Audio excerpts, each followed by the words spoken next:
right? Right. Oops.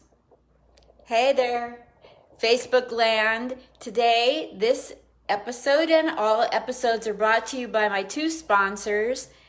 We've got Jeffrey Peterson, the 420 comic, and also Kevin Davis, the Marine of Comedy. Thank you for sponsoring my shows.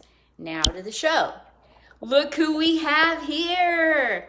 Shon, Dawn, comedian. Woo! Atlanta in the house. St. Louis in the house. St. Louis.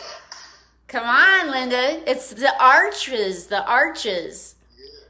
Yeah. Exactly. So you've been in comedy 8 years, and already you were in the finals in 2019 in St. Louis at the Funny Bone. 2018 came in second place at the Hey Guys competition. Yes. How'd you get that good that fast, Shon Dawn? St. Louis is a tough city. Yeah. For comedy. There's a lot of good talent here in St. Louis. Even historically, you got a lot of great talent that's come from St. Louis and made it on the national scene. Cedric Taylor, LaBelle Crawford, among others. Red Fox is from here. So you got a lot of great comedy groups out of St. Louis. And then to this day, it's just steel sharpens steel. So, Jesse Taylor, Javon Bibbs, and even more current comics. You got Nathan Horton, who recently moved on. You got Larry Green. These are my contemporaries, and they just continue to get better and better. And there's a ton of people I hadn't met, and just as they progress, even to just keep up, you gotta stay on your game. Oh, wow. So, yes. And I bet they reach around and help each other too. Yeah. I mean, I think there's a healthy competition. You have, an emphasis on the word competition because everybody wants to get better. Yes. There's room to share, but there's only so much room to share. Yes. So, as much as everybody wants to see each other succeed, everybody wants to be the best. Absolutely. What's the secret to you being the best that you can be? Because I think that's the ultimate competition, is being the best you can be and let the chips fall where they may if you do your best. Focusing on me, like not trying to be this person or that person, or each person has their thing that makes them fun. So all the people that I name, they have a thing that makes them funny. What? I have a particular way that I like to write. I take a lot of pride in writing jokes. So that is what I focus on. That's my niche. So your niche is like anybody else. Your niche is the writing, the specific type of writing that you do. Yep. And then That's something I take pride in. Say that again? That's something I definitely take pride in. I appreciate that. I've taught people comedy and they come in and want to know the shortcuts. And there aren't any. It's write, edit, repeat. So you gotta get on stage and work it out and see what works and what you don't work and what you tweak and what you throw away. Yeah. Yes. What is your strongest 2 or 3 suits on stage that makes you as great as you are? When you say suit, like my best bits. Your strongest element that makes you the funniest, that to get this far in comedy in 8 years, you've had to have been strong in certain areas. I call those strong suit, strong area. So you would take, I guess for me, you got a weird situation, a weird but common situation. A guy slipped on a banana. A guy slips on a banana. Hard. That's funny. But then I'm looking at it from the banana's point of view. Oh my gosh. Everybody's laughing at the guy falling. I'm, I'm bananas pissed off that he just got a Nike print in his forehead. And so everybody's laughing at the guy on his butt, but then I'm cranky banana. So Oh my God. just taking like a weird, even a common situation and kind of looking at it in a different, weird way. I love Putting a that. different element into it. Yeah, yeah.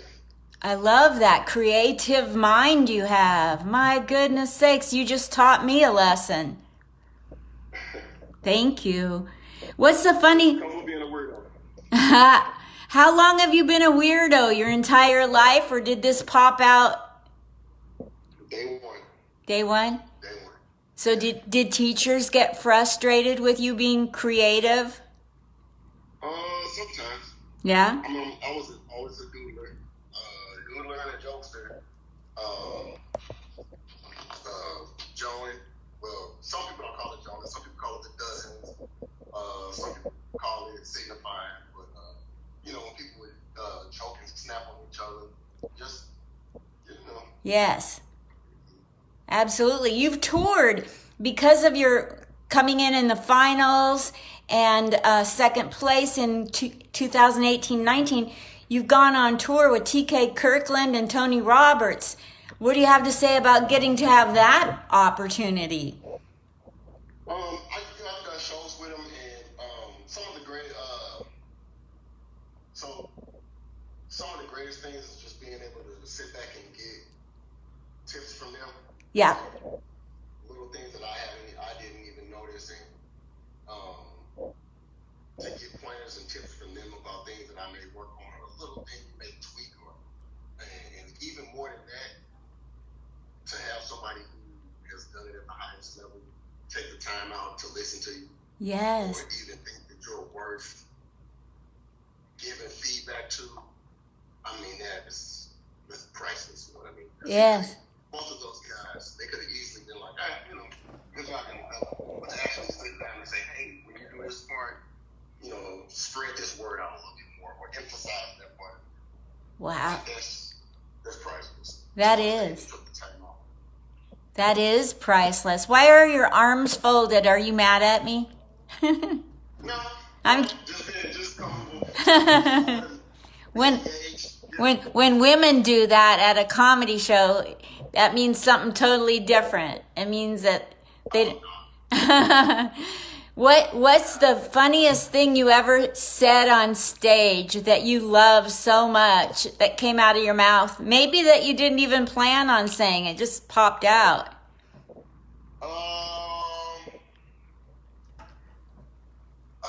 Recently I did a show.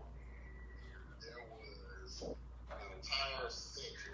That volume. I'm sorry, Shon. The volume keeps going in and out on that. I don't understand why. Is it better now? Much better. Thank you. Okay. So I was doing a show recently, and there was an entire section, not just like a table, but a whole section.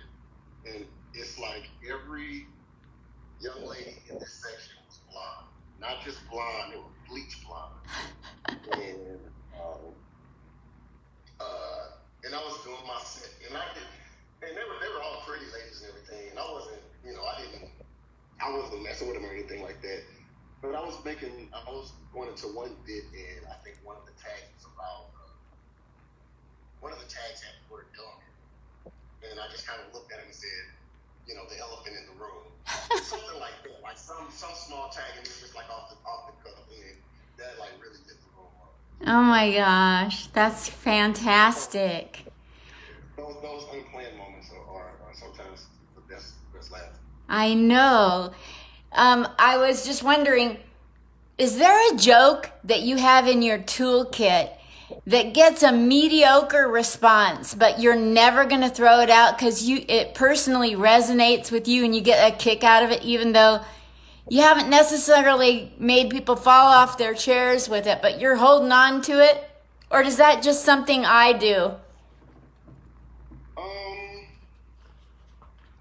I used to, but I try not to fall in love with jokes too much. If it's not Yeah. There was one time when I was doing, I had some kind of issue with jokes they were talking about. The volume. Topics like, The volume. I'm going down again. Yeah, that Down again. you're there, it's just going in and out. Okay. But I had some risque topics, some risque subjects I was going in about, like Planned Parenthood and things like that. And the jokes weren't necessarily offensive, but the subject matter made people cringe. Yep. And I liked the jokes because they were kind of witty, but people really drew back a lot because of the subject, because of what I was talking about. So even though those are, I think the alliteration in those jokes are pretty good, but I try not to fall in love with them and try to force them down people's throat or force a joke on a crowd if I don't think it's going to go over. Like, I try to read the crowd better than that. Tell me from your perspective something brilliant that will help me and other comics younger than you on stage to know how to read a crowd. Everybody talks about it like it's common sense. You just fall out of the womb knowing how to read a crowd. But you and I both know it takes time, and everybody assumes we all know what we're talking about. So give me some insight on, for newer comics, on how you read a crowd. All right. So I would say for newer comics, do exactly what you're not supposed to do at work. Generalize. Assume that these type of people want to hear these types of things. These type of people don't. I would also say listen. Like, you might want to sit somewhere where you can hear what the crowd's talking about while they're being seated. So if you hear people talking about going to so-and-so's wedding, or if you hear some people talking about some wild and crazy party they went to last night, that can kind of give you an idea of where they are in their life, and that can tell you kind of what type of material will resonate with them. Love that. Yeah, That's so helpful. You'd be surprised. This is like my 164th interview, and that's the best feedback I got on that question yet. Yeah. And it's okay to generalize sometimes. Like, if you've got an older crowd and they're talking about their grandkids, I'm probably not going to go up there with a whole bunch of super films. If I got a crowd full of 21 and 22-year-olds, I'm not going to beat them over the head with a bunch of parenting jokes, because they probably don't have 10-year-olds. So Perfect. And you were talking before we went live, Shon, you were talking about being a clean comic and getting gigs that pay more money. So encourage younger comics about that, because that is so true, and so many younger comics are afraid to go clean and don't think they can do it. Yeah, you need to learn how to work clean. You'll get a lot more gigs, a lot more money, a lot more bookings if you know how to work clean. Colleges, school events, family events, church events. You'll get more bookings if you know how to work clean, just flat out. A lot of times you tell your same jokes by tweaking just a few words. So you don't have to say titty. You can make it funny instead of saying titties by just going, and that makes the joke just as funny in a clean room.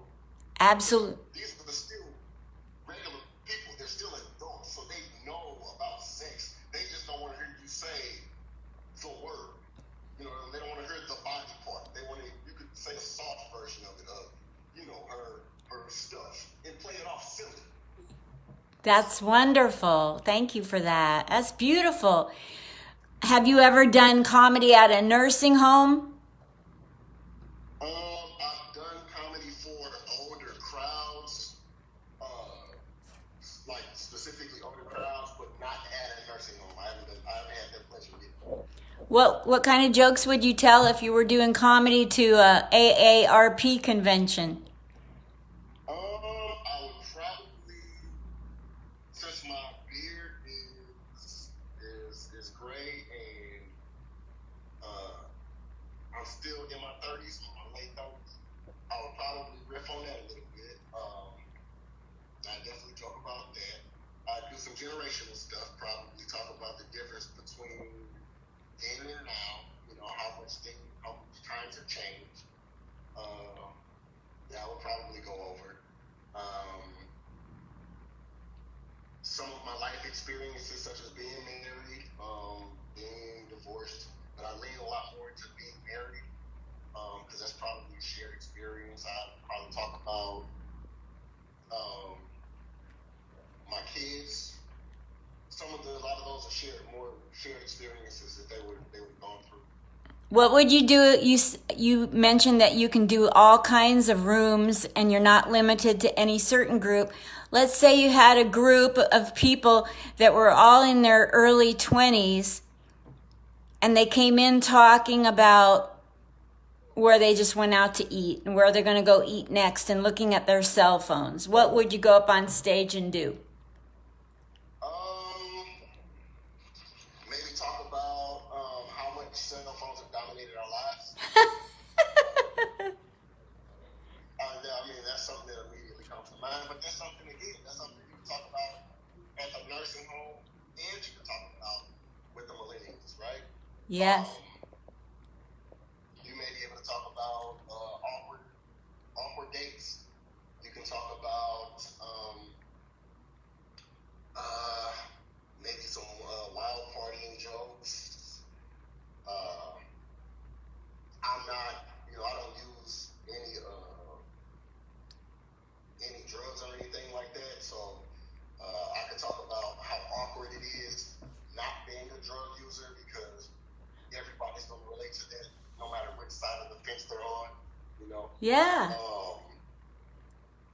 So talking about being feeling like a square because I don't do the things that all the cool kids are doing. The cool kids are going to laugh at it because I know those kind of kids, and the people who don't are going to laugh at it because I know how you feel because I am that kid, so I can lean into that. I mean, we all have shared experiences. Everybody does. That's beautiful. That's very, very interesting. Thank you. You just schooled me again. Thanks for the free training. What's the biggest mistake younger comics make at a mic or when they get booked on a show? According to you. Just according to you. The biggest mistake younger comics make is they hear Chappelle, they hear Bird, they hear all of these extremely talented, extremely popular comics come out, and they hear Anthony Jeselnik, all of these extremely talented, extremely popular, extremely successful comics come out, and they go really hard with all of these risque topics, and they just ran it into the crowd, and the crowd accepts it with love. But they forget that all of these people I named have been at it for years, honing their craft, so they know how to talk about things like abortion, how to talk about things like abuse, how to talk about things like LGBTQ. Like, they know how to talk about those things with a deftness that you probably can't. Like, you're going to trip and fall trying to do what they can skate around and do. Plus, they have a built-in fan base. They also have a brand. So when you go see Anthony Jeselnik, you already know what he's going to talk about. You already know he's going to be offensive. So some little kid who gets up there, and I'm seeing you for the first time, and you just start blurting off a bunch of homophobic stuff, you just come off like a jerk. Thank you. So, what they're doing at that same level, Don't. You gotta build your way up to that. So, by them trying to emulate or copy the big guys, the big guns, they're losing sight of who they are and losing out on the opportunity of their own persona, their own voice. And the crowd is picking up that they're not being themselves. I mean, the crowd might not know it, but they're picking up something inauthentic. Yep. Yep. And I'm not saying don't do it. I'm not saying don't do those jokes. I'm not saying don't try that material. That's not what I'm saying at all. So I'm not saying like nobody should do those jokes except those comments. I'm not saying that at all. But you have to understand and realize that these guys are pros. The volume, when you touched your ear, the volume went. I messed it up. Yeah, but it's okay. I'm not saying don't do those things, but I'm saying you have to realize that these guys are pros, and it takes time and skill to be able to kind of maneuver those topics in a way that's funny and will connect. Absolutely. Have you seen people that are just bombing on stage? So they're in the negative, they're in the hole, right? Trying to dig their way out of holes. And then they start turning to the audience and turning on the audience rather than incorporating the audience when they're strong. They go to the audience when they're bombing, and then they dig their hole even deeper. Have you seen that? Oh, yeah. I've seen that at Mike's. Yeah. A lot. Yeah. That always slays me when, oh, that's not working. Let me try insulting you. Yeah. But again, it's an art to it. So I'm gonna give a shout out to a St. Louis comic. His name's Willie C. Willie who? And Willie C. Comedian Willie C. I've seen that man completely turn the room around. Really? The whole show could be dying. And I hope he'll get mad. But he'll start doing his material, right? And the show's already nosediving. He'll do his material, and then at some point he'll just acknowledge it. He'll be like, man, y'all got me messed up. Those jokes are funny. And he'll just start talking to the crowd. Like he'll just stop doing his material and just start talking to the crowd and just going off the top. And I've seen him completely turn his whole set around. Oh, that's a beautiful. But again, that's a whole different talent. That's not an open mic thing. That's something he does. Like, yes. You know what I mean? So yes. It's not something you're going to step onto an open mic the third time on stage and master how to turn the crowd. No, that takes time. And that's why young comics should go and watch really good comedy shows to learn some of these little things that they do down the road. Because if you just watch, eventually when you're on stage, something that you've watched before is going to come out of you, and you just stored it away in your memory bank, and then when you need it, it'll pop out. Not the words, but a way to get out of a bomb. It'll pop out of you when you least expect it if you watch enough good comics.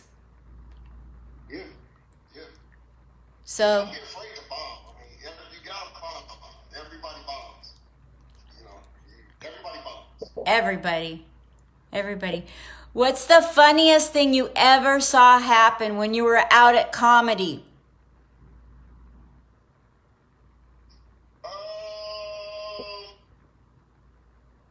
So the first thing that comes to mind is a comic called Bald-Headed Phillips. I can't hear you. What? The first thing that comes to mind is a comedian out of Chicago. His name is Bald-Headed Phillips. This is a while ago, it was 2 years ago, but he was doing a show here in St. Louis. And somebody booed him. He was like, I want to show love to so-and-so and so-and-so. And he was done. It was the end of the set. Everybody was up on stage, and he was thanking all the sponsors. And they were like, oh, the day, the person in my red shirt, and this lady said, ooh.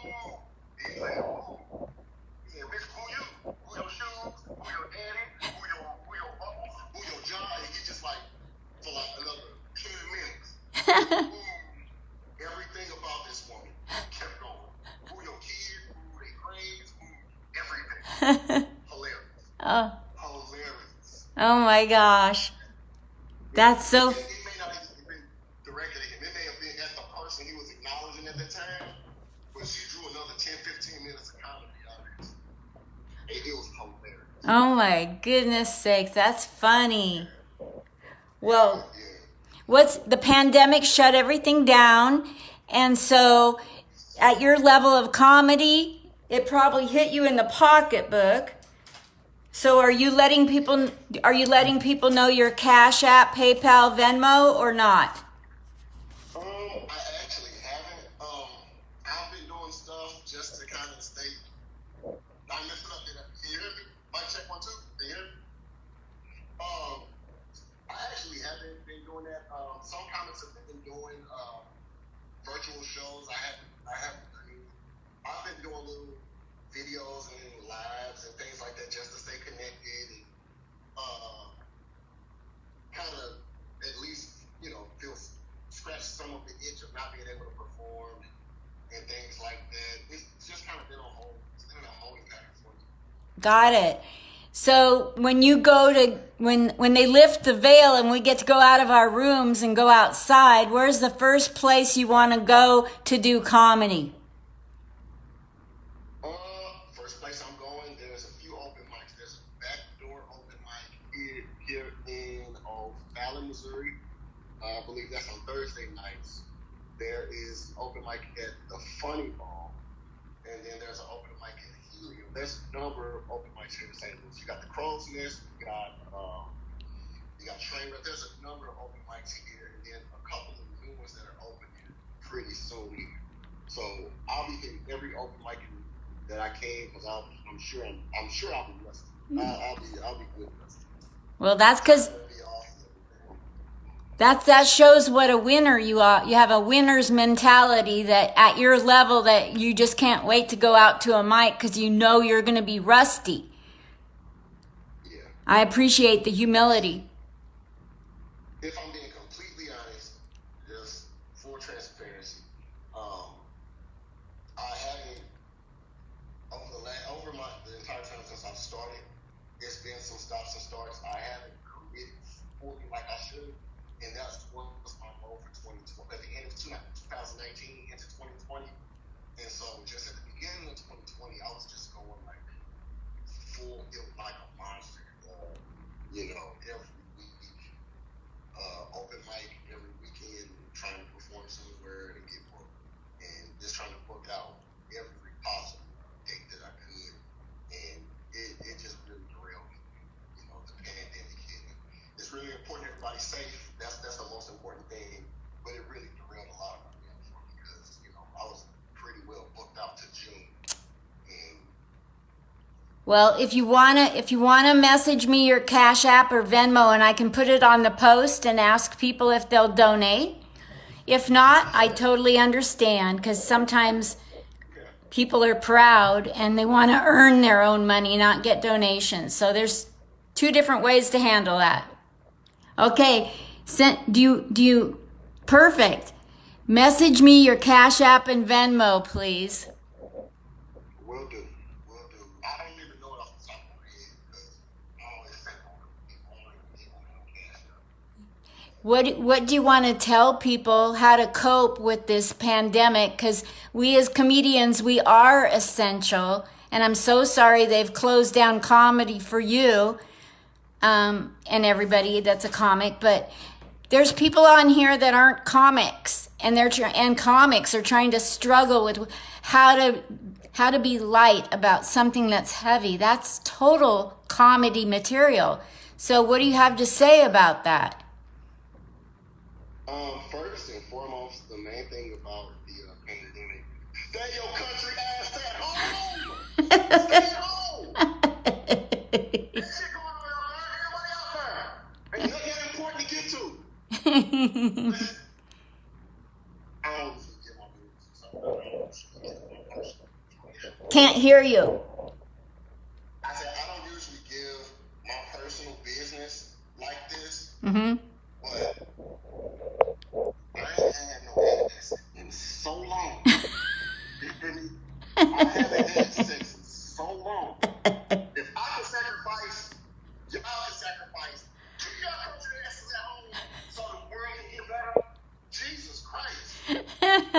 you have things like social media, right? We have YouTube channels. We have all the different things right now that we can try to communicate. And for now, just trying to take advantage of those things to keep ourselves entertained and connected and trying to keep our heads up, be healthy. Shout out to all the essential personnel. All of y'all be safe, all of us, because at my job I'm considered essential. What's your job? I work in the financial industry, so I work in the retail bank. Wonderful. I did that for 20 some years. Oh, bless your heart. Bless your heart. Thank you. So there's a light at the end of the tunnel. Yeah. You'll look like me someday. Oh, you're a white woman. It's going to take a lot of surgeries. I don't want to do that. No, shout out to all the essential workers. Blessings to y'all. Be safe, man. And everybody out there, just keep your heads up. Be safe. Take all the proper precautions. Take care of yourselves. Awesome. So message me your Cash App, Venmo, PayPal, Zelle, whatever, and I'll get that on this post and check out the details, make sure I post it right, and then if you wouldn't mind sharing the post with your followers, I would so appreciate that. Anytime you have an announcement that you're going to be doing a show that you're excited or going on tour, I want you back on. Absolutely. And anytime you just need somebody to check with, give me a holler. You got it. I'm a whiskey drinker, so. Thank you. If I get somebody to drive me to St. Louis, I'm going to see you second. First, I'm going to see the arches, and then There's only one. the arch. I was thinking about McDonald's. Sorry. Thank you.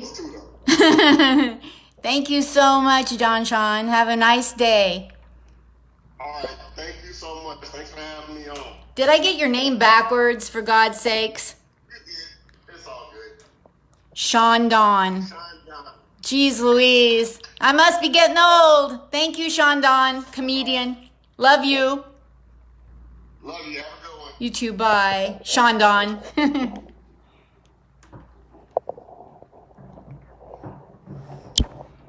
Oh, great. I get his name twisted. Just my luck. Now I look crazy. Oh, well, it happens. He forgave me. He's a bright light in a dark world. Ain't he special? Had so many great tips on reading a room.